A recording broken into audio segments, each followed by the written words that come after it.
Israel Adesanya left UFC 271 in Houston the same way he came in as the undisputed UFC middleweight champion. He defeats Robert Whittaker by unanimous decision in the rematch.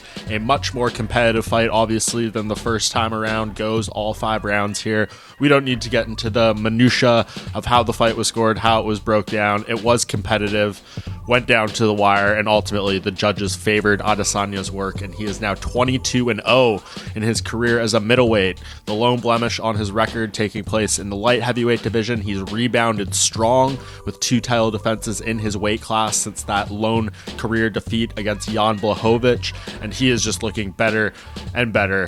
This fight left something to be desired. I will agree with that. Adesanya could have done maybe a little bit more to make it even more definitive in his manner, but we know Whittaker is an extremely dangerous guy, and he has been fighting sensationally of late, so all respect to Adesanya for doing what he needs to do.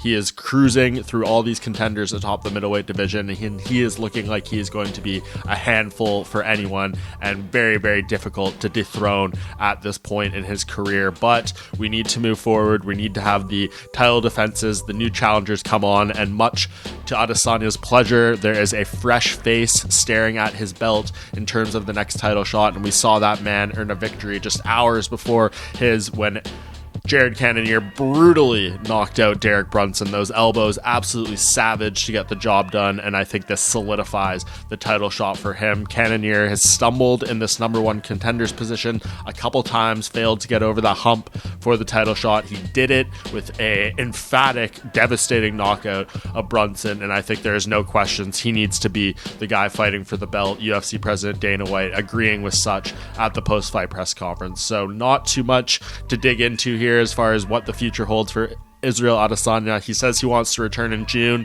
He wants Jared Cannonier. This isn't something we need to overthink too much. Book it.